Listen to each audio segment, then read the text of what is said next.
ఆ టైంలో ఈ యూనివర్సిటీ సెలెక్షన్ అయిపోయిన తర్వాత నాకు ఒక రోజు అంతా కూర్చోపెట్టి కౌన్సిలింగ్ ఇచ్చారు. Why do you think counselling is important for an student? ఆ కౌన్సిలింగ్ వల్ల నాకేం ప్రొవైడ్ వచ్చి నాకు తెలుసు, కానీ అవుట్ ఆఫ్ ది బాక్స్ ఎవరికి ఎలా, ఏ స్టూడెంట్కి ఎట్లా, మీ సజెషన్ ఏంది కౌన్సిలింగ్ పైన నా క్వశ్చన్. సో కౌశిక్, నువ్వు నా దగ్గర వచ్చే ముందే already you went to multiple consultancies. Already నువ్వు Australia because of SOP you got refused. And అక్కడ వాళ్ళు ఇచ్చిన కౌన్సిలింగ్కి మేమిచ్చే కౌన్సిలింగ్కి you have seen the difference.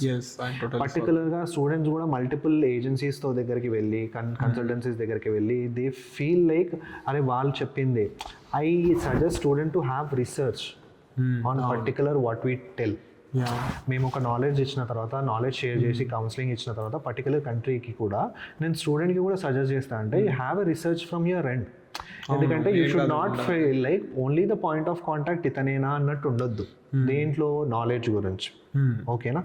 Once నేను చెప్పింది కూడా వాళ్ళకి మళ్ళీ క్రాస్ చెక్ చేసుకొని అవును చెప్పింది correct, these are the rules, these are the terms and conditions to apply to the university to get an application and seat into the college అని అన్నప్పుడు వాళ్ళు నా దగ్గరకు వచ్చి దాని తర్వాత ఎస్ అన్న ఐ వాంటెడ్ టు ప్రొసీడ్ అని చెప్తారు.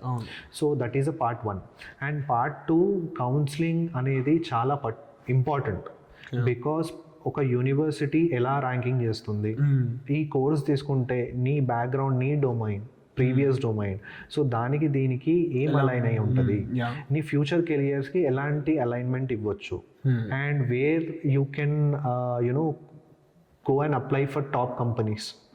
So this are the projection we have to tell the student before doing the application only. Okay, after that అన్న మీ ఇప్పుడు దాకా చెప్పారు